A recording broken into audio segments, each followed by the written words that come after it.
My name is Cassie Wilson. I am 34 years old, and my entire world fractured and reformed last Tuesday. The moment I glanced at my lottery ticket, a sum of $47 million stared back at me. A tremor seized my hands as I gazed at those 6 numbers, a perfect, impossible match. Once the initial wave of shock receded, a strange and resolute thought crystallized in my mind. This fortune would remain a secret, mine alone. My silence was born from a long and complicated history, a painful ledger of financial dealings with my own family. My story now reaches countless others, and I invite them to consider the fragile nature of family loyalty and the sharp sting of betrayal before I unveil the decision that changed everything. For this chronicle might just reshape how one views their own sacred bonds. Before that fateful Tuesday, my existence was a study in painful ordinariness. I was an accountant, my days spent navigating spreadsheets at a small marketing firm in Portland, earning just enough to maintain a facade of comfort, but never enough to silence the gnawing hum of insecurity. My home was a modest one-bedroom apartment on the city's periphery, a space devoid of luxury but one I could call my own. Each morning began at 6, the aroma of coffee mingling with the persistent dread of looming bills and deadlines. The job was a voracious beast, 60-hour work weeks becoming the suffocating norm, especially when tax season descended.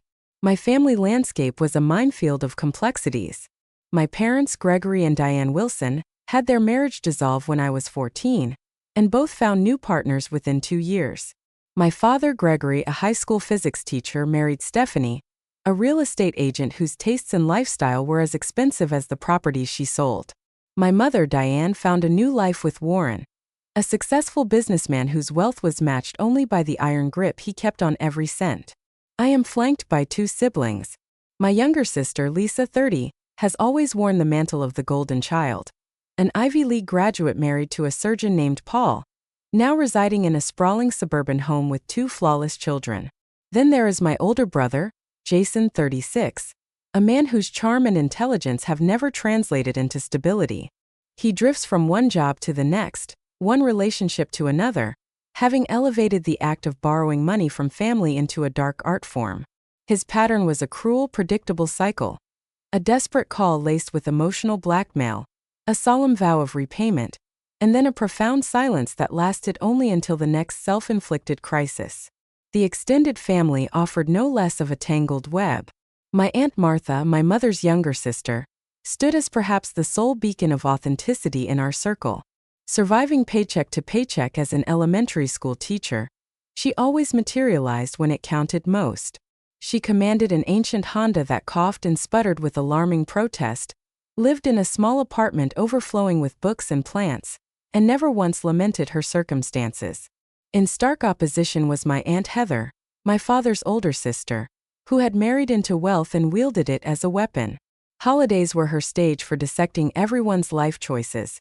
Her backhanded comments about my career, my apartment, and my perpetually single status delivered with a practiced smile. Her son, my cousin Ryan, had inherited all of her entitlement but none of her financial acumen, nursing a gambling problem the family tacitly ignored. My own history of providing financial aid had left me deeply scarred. When Jason required $5,000 for a supposed stint in rehab 3 years ago, I liquidated my meager savings for him, only to discover months later that the treatment was a fiction he had spun. When Lisa needed assistance with her wedding expenses, I put $2,000 on my credit card against her promise of repayment after the honeymoon. 5 years later, that promise remained an empty echo. When my father needed a loan for a storm-damaged roof, I sent what I could, only to be confronted with photographs of him and Stephanie vacationing in Cancun the very next month. The sole keeper of these accumulated betrayals was my best friend, Charlotte. Our bond, forged in college, had remained a constant while other relationships in my life had eroded. As a nurse, Charlotte understood the anatomy of struggle and never passed judgment on the complicated, knot of feelings I held for my family. She was the voice of reason that pulled me back from the brink of bitterness, a constant reminder that not everyone was plotting to take a piece of me. The office environment offered little respite. My boss, Arnold, had a particular talent for presenting my ideas as his own during client meetings. My colleague, Derek, consistently vanished early, leaving his workload to bleed into mine, Yet he somehow reaped the recognition I craved. Despite the chronic lack of appreciation, I kept my head down, working with a quiet diligence, clinging to the hope that one day it would be rewarded. The purchase of lottery tickets was my one small indulgence, a weekly ritual that provided endless fodder for my family's amusement. Every Friday, I would stop at the corner store to spend $10 on a dream. My mother called it a tax on people who couldn't do math. My brother joked that I should just hand the money directly to him. My father would launch into dry lectures on probability and statistics.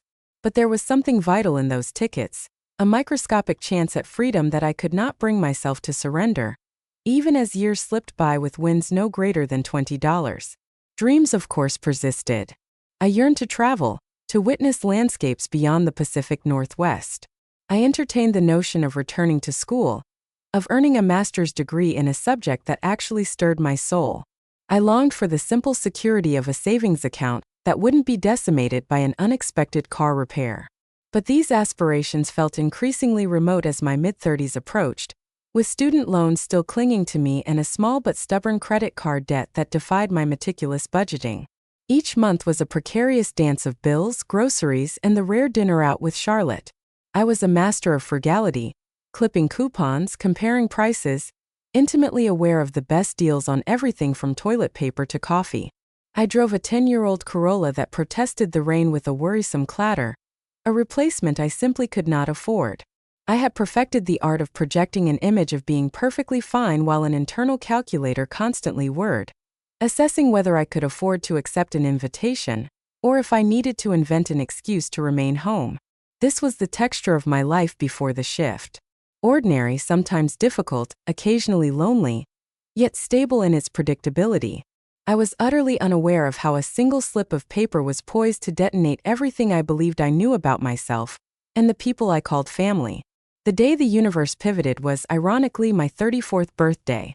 It capped a grueling week at work, one where Arnold had once again claimed credit for a financial strategy one devised that had saved a major client thousands. I stopped at Gus's Corner Market, my Friday ritual, but with a slight deviation. Gus, the kind, elderly owner who had run the store for 3 decades and knew his regulars by name, called out a happy birthday as I entered. I thanked him and, instead of my usual $10, slid a 20 across the counter, asking for the usual +1 extra for luck. He winked, calling it a birthday splurge and suggesting that today might just be my day. On a sudden impulse, instead of the usual quick pick, I chose the numbers myself. I selected my birth month and day, 3 and 16, my mother's birthday, 12, my father's, 21, Martha's, 9, and Charlotte's, 30. 6 numbers anchoring me to the most significant figures in my life, even those who had fractured my trust. That evening, I retreated to my apartment with takeout from my favorite Thai place and a bottle of wine from Charlotte, settling in for a quiet night alone. The lottery drawing at 8 o'clock passed with little notice as I scrolled through social media, observing acquaintances celebrating their birthdays with far more fanfare. At 8:30, I remembered the tickets, casually pulling up the numbers on my phone, braced for the familiar sting of disappointment. The first number matched 3. A faint smile touched my lips. The second matched 16. A flutter in my chest. The third number, 12. The fourth, 21. By now my palms were slick with sweat. The fifth number, 9. I was holding my breath, a painful pressure building in my lungs.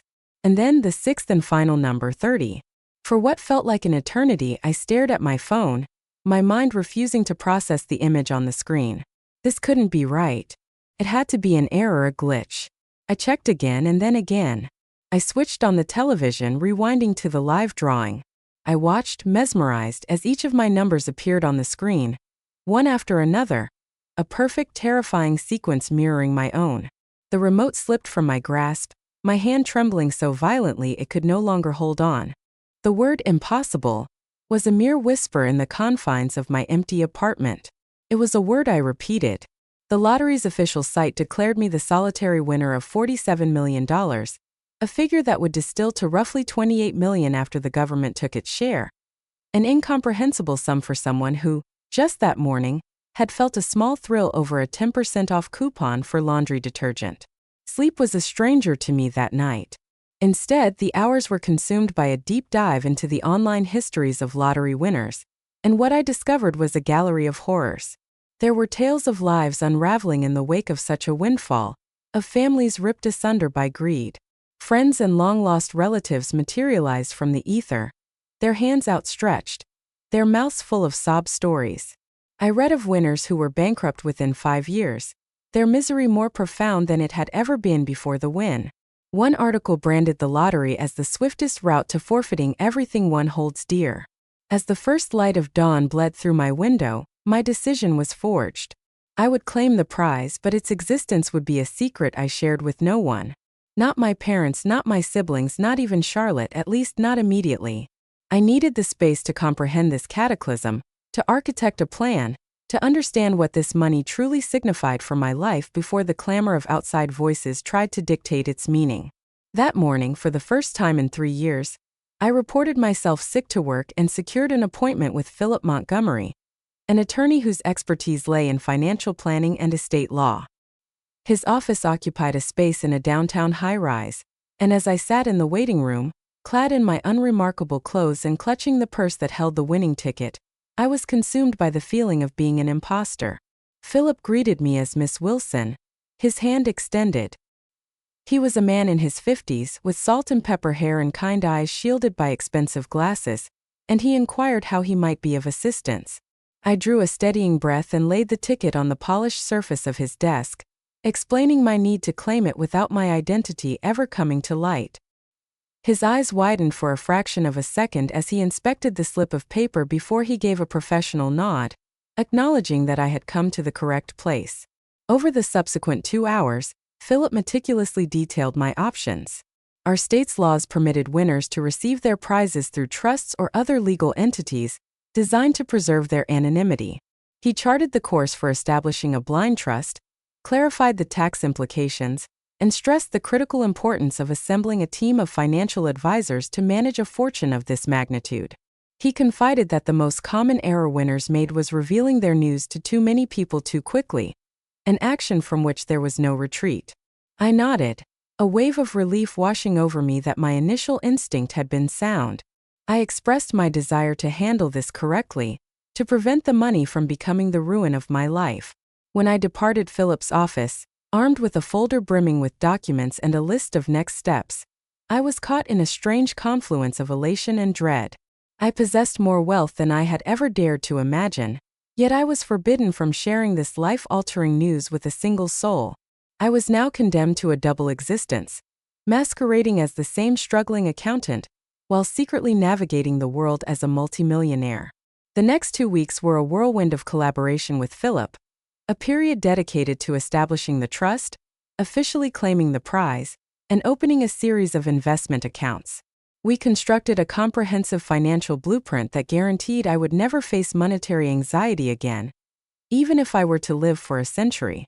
The money was now tangible, a reality sitting in accounts under my sole dominion, yet my day-to-day life remained stubbornly unchanged. I continued my commute to work, engaged in the familiar ritual of complaining about bills with colleagues, and drove my old Corolla. The secrecy began to exert a palpable weight upon me. My thoughts drifted to my family. I wondered if they would feel happiness for me were they to know.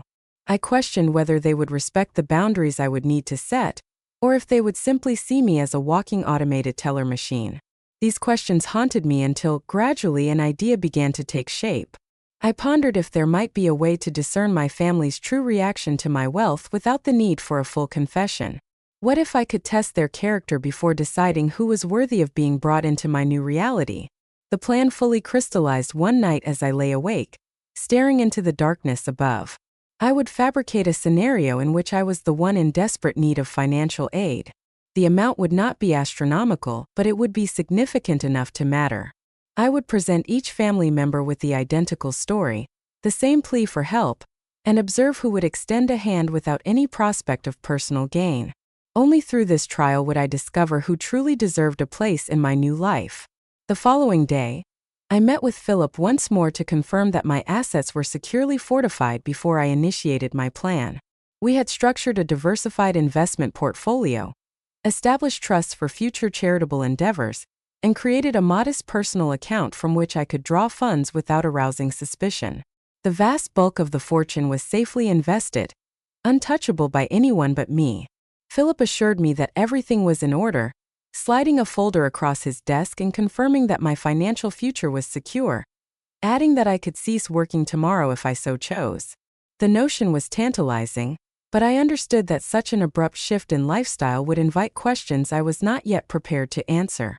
I replied that I would remain at my job for the time being, at least until I had figured certain things out. That evening I had Charlotte over for dinner. As we sat on my small balcony, glasses of wine in hand, I resolved to confide in her, at least partially. The burden of total secrecy was becoming too much, and I trusted her above all others. I began cautiously, explaining that I was contemplating a sort of experiment involving my family. Charlotte raised an eyebrow, her curiosity piqued. I took another breath and revealed my intention, to tell them I had lost my job and was in need of financial assistance, simply to see who cared enough to help when I had nothing to offer. Her expression morphed from curiosity to concern. She found the idea manipulative and questioned my motives. I confessed, my gaze averted, that I was weary of being the sole provider of support in times of crisis, and that I wanted to know who would be there for me if our roles were reversed. Charlotte set down her wine glass, suggesting that lying to test people was uncharacteristic of me, and proposed having an honest conversation instead. I let out a humorless laugh, remarking on my family's notorious inability to engage in honest conversations, a fact she knew all too well. Still, she insisted the plan felt wrong and pressed me on what I was attempting to prove. I denied trying to prove anything, though it was not the complete truth, stating only that I wanted to distinguish those who cared for me from those who saw me as a resource. Charlotte shook her head, predicting that I would inflict more pain on myself than on anyone else, but she recognized the resolve in my eyes and conceded that my mind was already made up. She was correct. I had spent the day meticulously crafting my narrative, ensuring its believability without being so dramatic as to raise red flags. I would inform everyone that the marketing firm had abruptly ceased operations after losing its largest clients. I would claim to need $5,000 to cover my rent and medical expenses until I could secure a new position. The amount was significant but not outlandish, and certainly within the means of most of my relatives. I compiled a list of everyone I intended to approach: my mother Diane and her husband Warren, my father Gregory and his wife Stephanie, my sister Lisa and her husband Paul, my brother Jason, my Aunt Martha, my Aunt Heather, and my cousin Ryan. 10 people, all of whom had, at one time or another, leaned on me for financial or emotional support. The next day, I rehearsed my story with Charlotte, who, despite her misgivings, reluctantly agreed to help. She advised me to sound genuinely distressed but not desperate and to have specific details prepared about the company's closure, as they would likely have questions. I nodded, taking notes, deciding I would say the CEO had been embezzling funds and the company was now under investigation, which would explain the suddenness of the shutdown and the potential delay of my final paycheck. When she asked about my job search, I had the answer ready. I was applying everywhere, but the market was tight for specialized accounting roles. I had interviews scheduled but nothing concrete, and my emergency fund had been depleted by recent medical tests. I had considered every angle, creating a scenario designed to evoke sympathy while minimizing scrutiny. As I finalized the details, a pang of guilt struck me. I wondered if Charlotte was right, if this was manipulative and wrong.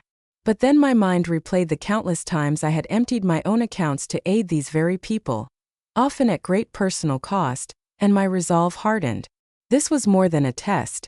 It was an act of self-preservation, a way to protect myself and my future. I created a list of predictions, forecasting how each person would likely respond. I surmised my mother might offer some help, though less than I requested. I imagined my father would deliver a lecture on financial responsibility before possibly sending a small sum. I expected Lisa to cite her children's expenses as a reason she couldn't help. Jason, I was certain, would claim to have no money. I anticipated Warren and Stephanie would refuse outright, while Aunt Heather would likely judge me for my poor life choices. I predicted my cousin Ryan would offer promises of help that would simply evaporate, while the only person for whom I held any real hope was Aunt Martha. She possessed the least, yet had always been the most generous with her portion. Even so, I tempered my expectations. $5,000 was a formidable sum for a public school teacher living on her own. The plan was immutable. Over the course of the next week, I would make my approach to each family member, one by one, armed with the same narrative, to see who would rise to the occasion. Only then would I determine who was worthy of knowing about the lottery winnings. Only then would I understand who truly valued me beyond my utility to them. With a churning mixture of anticipation and dread, I lifted my phone and placed the first call. It was time to discover the true nature of my family. I resolved to begin with my mother. Diane had always cultivated an image of herself as a nurturing parent, often recounting the personal dreams she had sacrificed for her children. I reasoned that if anyone were to help, it would be her. My hand trembled slightly as I dialed her number. She picked up on the third ring, her voice distant and preoccupied. I greeted her, intentionally infusing my voice with a note of strain. She immediately detected my distress and asked if everything was all right.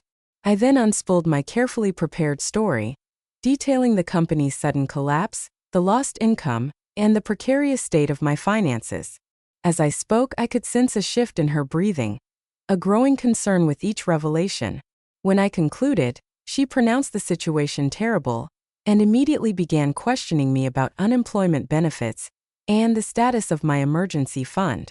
I explained that unemployment would be weeks away and that my savings had been wiped out by recent medical tests for some alarming symptoms, leaving the nature of those symptoms to her imagination. Finally, I voiced my reluctant plea for help, asking for $5,000 to cover rent and medical bills until I found a new job, promising to repay her as soon as I was able. A long, heavy silence stretched across the line. She eventually broke it, explaining that she and Warren had just made a down payment on a lake house and were, as a result, quite cash poor. Her tone turned slightly defensive as she suggested I ask my father, or Lisa, whose husband Paul earned a substantial income at the hospital. I told her truthfully that I had hoped to avoid asking my father, and that Lisa had the considerable expenses of the children and their private school tuition.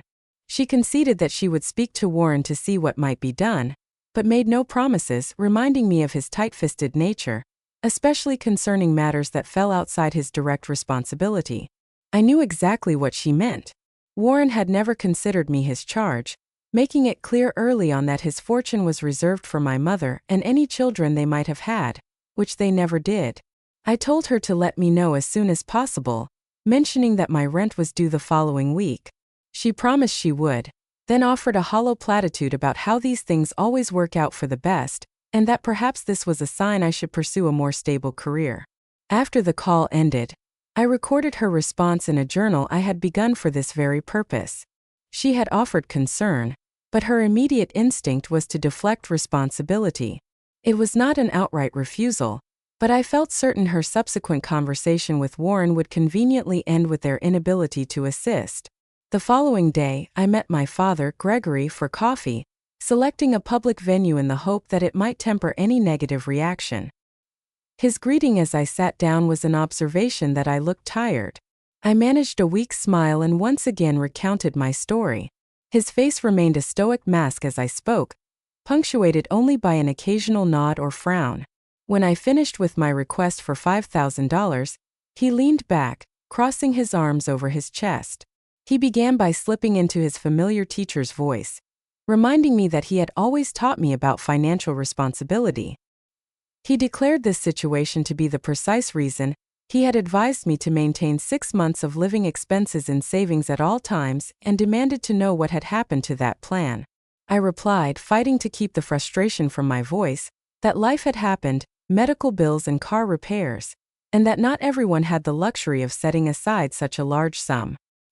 He sighed with theatrical weight, lamenting that I now expected others to bail me out.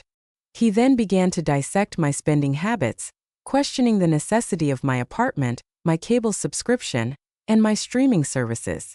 For the next 20 minutes, he delivered a lecture on financial planning, the job market, and the virtue of living below one's means, never once offering a shred of actual assistance. He concluded by stating that while he would love to help, he and Stephanie were focused on their retirement and could not afford to dip into their funds. as it would be financially irresponsible. He then patted my hand in a patronizing gesture, telling me this would be a valuable learning experience, as sometimes one needs to hit rock bottom to make necessary changes. I simply nodded, choking back tears that were only partly performative. Even anticipating such a response, the ease with which he dismissed my needs was a sharp blow. My sister Lisa was my next visit. I drove to her idyllic suburban home on a Saturday afternoon while her husband Paul was out golfing, ensuring our privacy. She greeted me at the door with an exclamation of surprise, ushering me inside as she mentioned the kids were at swimming lessons. Her home was an immaculate showroom of expensive furniture and professionally framed family portraits. As we sat in her gourmet kitchen, sipping lattes made on a commercial-grade espresso machine, I laid out my predicament. Her immediate reaction was a gasp of horror, and she reached across the granite island to squeeze my hand, declaring how awful the situation was, and that she couldn't believe a company would just shut down like that. Her sympathy felt so genuine that for a fleeting moment, I felt a surge of hope. That hope evaporated the instant I mentioned the need to borrow $5,000. Her expression subtly shifted. She explained that it was not a great time, citing the recent purchase of a new Audi, the due date for the children's tuition, and their ongoing master bathroom renovation. She nervously glanced around, adding that Paul managed most of their finances and was incredibly strict with their budget. I responded quietly that I understood and would not be asking if I weren't desperate. She agreed quickly, promising to speak with Paul to see what could be done, suggesting they might be able to help with a smaller amount or that I could perhaps move in with them temporarily, though their guest room was currently filled with storage. I thanked her for the offer but explained that relocating would complicate my job search, which was centered in the city. She promised to call after speaking with her husband, but the way her gaze darted away from mine told me everything I needed to know.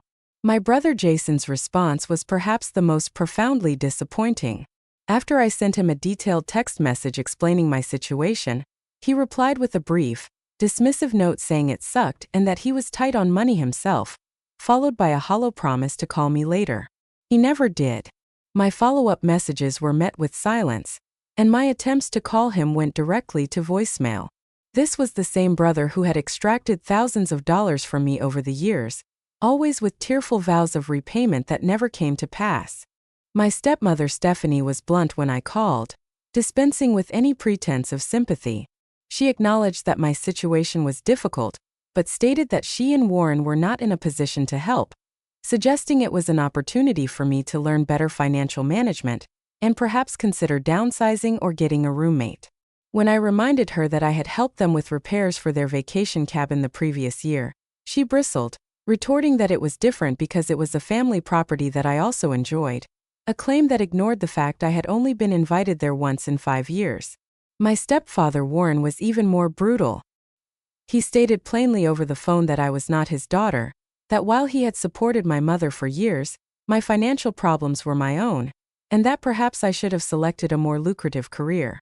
My cousin Ryan initially feigned sympathy, enthusiastically promising to help out and even arranging to meet for lunch to give me a check. On the appointed day, however, he texted an hour beforehand claiming something had come up and that he would have to reschedule. He never did, eventually ceasing all communication. Aunt Heather's response was the least surprising, yet it still stung. She began by reminding me that she had always said my company seemed unstable, and that I should have taken the job at the bank after college, but that no one ever listened to her. She then launched into a litany of financial troubles other family members had faced and supposedly overcome without resorting to begging for handouts. The day's betrayals culminated that evening with a message from Lisa, informing me that Aunt Heather was already broadcasting the story of my financial irresponsibility to the entire family. After a week of deflections, hollow promises, and stark silence, I felt emotionally ravaged. The experiment had validated my deepest fears about my family, yet the confirmation was a painful weight to bear. 7 individuals who had time and again sought and received my assistance were either unable or unwilling to reciprocate when I feigned need. Then my phone chimed to life. It was Aunt Martha. Her voice, warm with authentic concern, reached me first. She had just heard from my mother about my job situation and was calling to see if I was all right. I had not yet contacted her, intending to make her my next call, but the fact that she had reached out to me proactively after hearing the news secondhand revealed more than words ever could. I managed to tell her I was hanging in there, the emotion in my voice now entirely unfeigned. She insisted that she wanted to help and that we should meet for lunch the following day, her treat. We met at a small diner near her apartment. Martha appeared just as she always had, her silver-streaked hair in a simple ponytail, dressed in jeans and a cardigan with buttons that did not quite match. She embraced me tightly before we even sat down, expressing her sorrow over my job and stating that the company had never been worthy of me anyway. Throughout our meal, she posed thoughtful questions about my search for new employment and offered to contact former colleagues with connections in the business world. Then, after our plates were taken away, she reached into her purse and retrieved an envelope. She urged me to take it, sliding it across the table. Inside, she explained, was $3,000. She acknowledged it was not the full amount I needed, but hoped it would at least help with my rent. I stared at the envelope, stunned, protesting that I couldn't accept such a large sum from her. She dismissed my objections, stating simply that family helps family. She then reached across the table, taking my hand, and made another offer. If I needed a place to stay to save money, her sofa converted into a bed, and while it was not luxurious, I was welcome for as long as I needed. Tears welled in my eyes, this time born of pure gratitude. I whispered my thanks, overwhelmed by her generosity. She told me not to worry about immediate repayment, urging me to focus on getting back on my feet and finding a job I actually enjoyed, reminding me that life was too short to work for those who do not appreciate you. As we parted with another hug, she reassured me that I would be fine, calling me smart and capable and framing this as a mere bump in the road. Driving home, I clutched the envelope containing more money than I knew she could comfortably afford to part with. The chasm between her response and that of the rest of my family was breathtaking. The only person who had offered unconditional, tangible help was the one with the least to give. My subsequent research left me stunned. I discovered that the $3,000 constituted nearly the entirety of her savings. Furthermore, she had been quietly grappling with complications from type 2 diabetes, and her rising medication costs had forced her to take on extra tutoring work just to stay afloat. This knowledge struck me with the force of a physical blow. Martha, who possessed so little, had given me almost everything she had, without hesitation or condition. Meanwhile, my mother, who had recently spent $8,000 on a bathroom renovation, could not find it within herself to help her own daughter. The next day, I invited Martha to my apartment for dinner. As she settled onto my worn couch, I saw for the first time the true depth of her exhaustion, the lines around her eyes more pronounced than I remembered. I set a cup of tea before her and began to explain that I had not been entirely honest. Her expression remained open, more curious than concerned. I confessed that I had not lost my job, that the company was fine, and that the entire story was a fabrication designed to see who in our family would truly be there for me. She was quiet for a long moment before nodding slowly, indicating she understood. I asked if she was angry, suddenly terrified of damaging the one genuine connection this ordeal had revealed. She considered this, then replied that she was not angry, but perhaps sad that I felt driven to such a test. Yet, she understood my reasons, acknowledging that our family had not always treated me with kindness. I told her she was the only one who had offered to help, that everyone else had provided excuses or simply ignored me.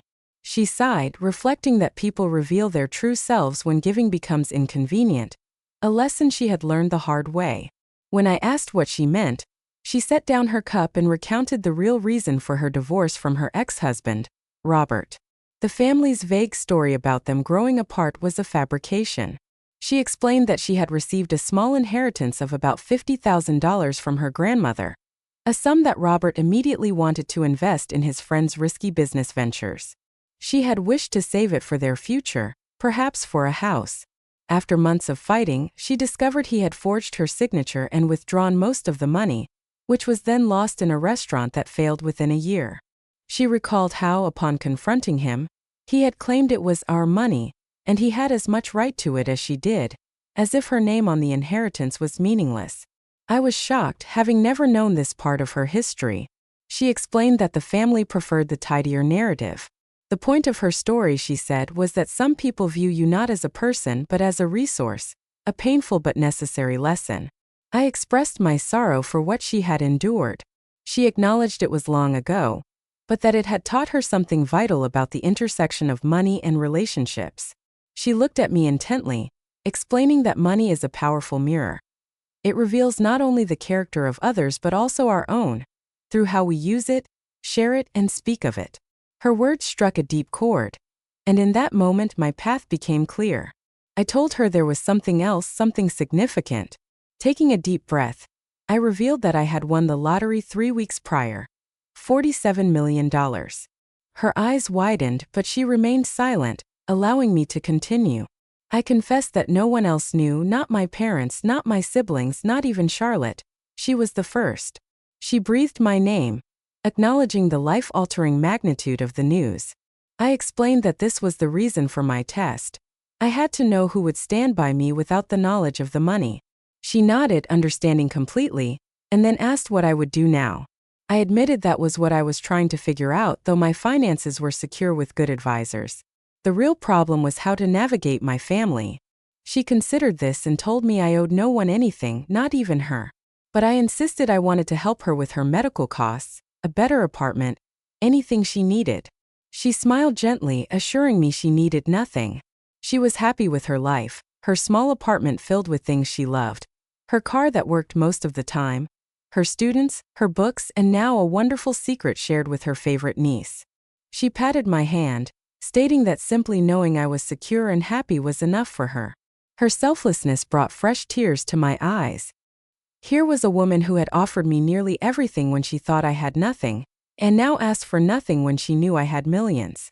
As we talked late into the night, the stark contrast between Martha and my family sharpened. While I had been conducting my experiment, my supposed financial troubles had become a subject of gossip and judgment. My phone buzzed with a text from my mother, accusing me of playing them against each other by asking Lisa for money as well. Another arrived from my father, stating that Stephanie had told him I was calling everyone for handouts, and that this was precisely the irresponsible behavior he had warned me about. My family had twisted my plea for help into a confirmation of my character flaws, and in doing so, had shown me everything I needed to know about the true nature of our relationships. The morning after my conversation with Martha, I arranged a meeting with Philip to discuss my long-term financial plans. Now, with the painful clarity I had gained about my family, I could finally begin to build my future with open eyes. I informed Philip of my desire to establish a trust for my Aunt Martha, specifying that it needed to cover her medical costs and ensure a comfortable retirement, but structured in a manner that felt like a gift rather than an act of charity, respecting her pride. Philip nodded, taking notes, and suggested we could arrange it as a family trust, providing a monthly stipend, which would prevent her from being overwhelmed by a large, unmanageable sum. I agreed that this was perfect and added my intention to purchase a small, comfortable, and accessible house for her near wherever I chose to settle. The remainder of our hour was spent mapping out investment strategies, discussing charitable foundations, and my own future. I had resolved to resign from my accounting position to establish a nonprofit organization dedicated to assisting the elderly who live alone, a mission inspired directly by Martha's circumstances. Philip then cautiously inquired about my plans for the rest of my family, asking if I intended to tell them about the winnings. I shook my head, explaining that I would not be doing so right now, and perhaps never, but that I did want to convene a family meeting to address the fiction of my financial troubles. Later that day, I finally called Charlotte and disclosed everything: the lottery win, the family experiment, and the results. After the initial shock subsided, she expressed her understanding of my need for secrecy. She then asked what would happen now, questioning if I would transform into an eccentric millionaire who still drove a beat-up car and clipped coupons. I laughed, assuring her I would not be buying Bentleys, but that I was determined for the money to have meaning and to be used for good, beginning with Martha, who deserved it above all. Charlotte agreed and then asked about the others, the ones who had failed my test. I told her I was still navigating that but had called for a family meeting that weekend under the pretense of having an important announcement. When Sunday arrived, I was taken aback to find that everyone had attended. My mother and Warren, my father and Stephanie, Lisa and Paul, and even Jason, who had ignored me for weeks, were all present. Aunt Heather came with a disapproving frown already etched on her face. Aunt Martha was the last to arrive, offering me a clandestine smile as she walked in. As they all found places in my small living room, their gazes sweeping over my apartment with a mixture of curiosity and judgment, a strange calm settled over me. I stood before them and began, thanking them for coming and stating my wish to address the rumors about my financial state directly. My mother fidgeted uncomfortably while Jason developed a sudden, intense interest in his phone, and Lisa and Paul exchanged a look. I revealed that the truth was I was fine, that I had secured a new position with better pay and benefits, a technically true statement, as I had appointed myself executive director of my new foundation with a modest salary, and would be transitioning into that role the following month. An audible wave of relief washed through the room, with my mother voicing how worried they had all been. I saw several faces relax, their initial fears of being asked for money or having to stage an intervention allayed by news that required nothing of them. My father's tone was accusatory as he demanded to know why I had created such drama if I had another job lined up. I met his gaze without flinching, explaining that the job offer was recent and that when I believed I was in trouble, I had reached out to my family, as that is what family is meant for. A tense silence descended until Stephanie defensively remarked that everyone has their own financial commitments, and it is not always possible to help. I agreed, noting that we all make choices about our priorities. I then turned to Jason, pointing out that while he had never responded to my messages, he had no issue asking me for $3,000 for his rent the previous Christmas.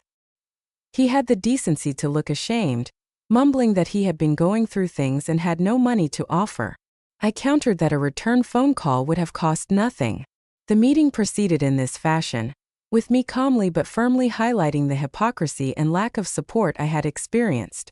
No one admitted to any wrongdoing. Instead, I was met with a barrage of excuses, justifications, and even attempts to shift the blame onto me for making them feel guilty.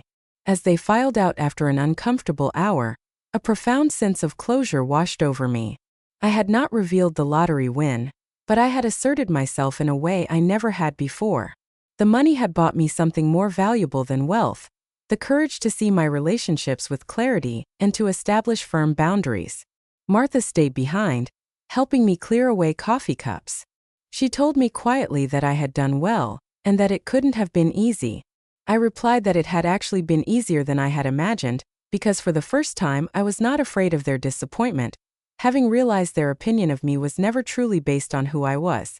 Martha smiled, calling that a powerful realization, and asked what came next. I told her that next, we would begin looking for houses for both of us. 1 year later, my life was unrecognizable. I lived in a beautiful yet modest home with a garden that brought me daily joy. Just 3 blocks from Martha's new house, a single-story craftsman with wide doorways to accommodate her walker. My nonprofit, Second Family, had flourished, providing companionship, home repairs, and financial aid to elderly individuals, particularly those estranged from their own families, having already assisted over 200 seniors. Charlotte had joined the organization as our outreach coordinator, her compassion and nursing expertise invaluable to our mission. Our weekly wine nights continued, now held on my comfortable patio. My relationship with my family had settled into a more distant, though more honest state. Contact was limited to polite birthday calls and holiday gatherings, the old pretense of intimacy having dissolved. Without that false expectation, our interactions became less fraught with pain. They remained oblivious to my winnings, accepting the narrative that I had simply found success in nonprofit management, their lack of curiosity about the details a telling indicator of their interest in my life. There were moments I was tempted to reveal the truth, especially when Jason called seeking funds for a new venture, or when Lisa lamented the cost of a kitchen remodel. But each time, the memory of their silence when I had been in need made the choice to remain quiet an easy one. Interestingly, on occasions when they faced genuine need, I intervened anonymously.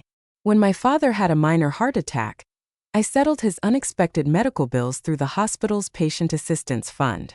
When my cousin Ryan finally sought treatment for his gambling addiction, an anonymous donation covered his rehab costs. They never learned the source of these funds, which is how I preferred it. Martha and I dined together at least twice a week. Her health had improved dramatically with proper care and the absence of financial stress. Though retired from teaching, she volunteered at a literacy program, still sharing her love of books. One evening, as we sat on her porch watching the sunset, she remarked on what still amazed her: how differently everything could have unfolded had I announced my win from the very beginning. I nodded, the truth of her words settling peacefully around us. I imagined that in such an alternate reality, my family would have transformed into a suddenly attentive and loving unit. Martha added that I would have never been able to discern what was real, and that the knowledge I now possessed, as painful as it was to acquire, had ultimately granted me my freedom. She was right. The experiment had been agonizing but also profoundly illuminating, revealing who deserved a place in my life, and exposing the true nature of relationships I had spent years attempting to fortify against their fundamental imbalance. The most significant lesson, however, was not about others but about myself. Before the lottery, my self-worth had been defined by my utility to others, a constant effort to earn love through sacrifice and generosity. I had permitted myself to be used, believing this was the requisite cost of family and love. Now I understood that genuine love, the kind Martha had demonstrated, does not maintain a balance sheet. It gives freely and without expectation, yet it also honors boundaries and dignity. It is honest, consistent, and present through all seasons of life. My initial secrecy had been born of fear, a worry that money would corrupt my relationships. The unforeseen outcome was that the secret instead brought them into sharp focus, stripping away all pretense to reveal the unvarnished truth. The money had not changed the character of anyone.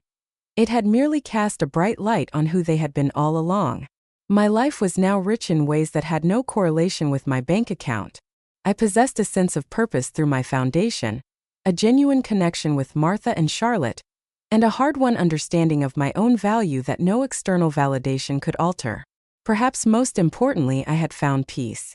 The constant hum of financial anxiety that had been my lifelong companion was gone, but so too was the desperate yearning for approval from people who were incapable of giving it. I had finally constructed a life aligned with my values rather than my insecurities. Martha reached over and patted my hand, her touch pulling me back to the present moment. She told me I had done well, not just with the money, but with the wisdom I had gained from the experience. I smiled at her, filled with an overwhelming gratitude for the woman who had shown me the true meaning of family, and replied that I had learned from a good teacher. As the sun finally dipped below the horizon, bathing the sky in hues of pink and gold, my thoughts traced the arc of the journey that had brought me to this porch, from the initial shock of those matching numbers, through the pain of rejection, to the quiet joy of creating something meaningful from my improbable fortune. The money had undeniably changed my life, though not in the ways I had first feared or hoped. It had simply afforded me the freedom to see with clarity and to choose with wisdom. The most valuable asset I had gained had nothing to do with the millions in the bank. It was the profound understanding that the people who deserve a place in your life are not the ones who appear when you have everything to give, but those who remain when you have nothing to offer but yourself. I know my story is not unique. I imagine countless others have faced their own tests of loyalty and have their own lessons to share from those experiences. It is my deepest hope that this story resonates with those who hear it, that it might offer a new perspective or a moment of recognition. I wish for this lesson, that one's worth is not determined by what one can provide to others, to find its way to every person who needs to hear it. My journey is a testament to the clarity that can be found in turmoil, and I hold a quiet hope that all may find such clarity in their own lives and recognize the true relationships that sustain them.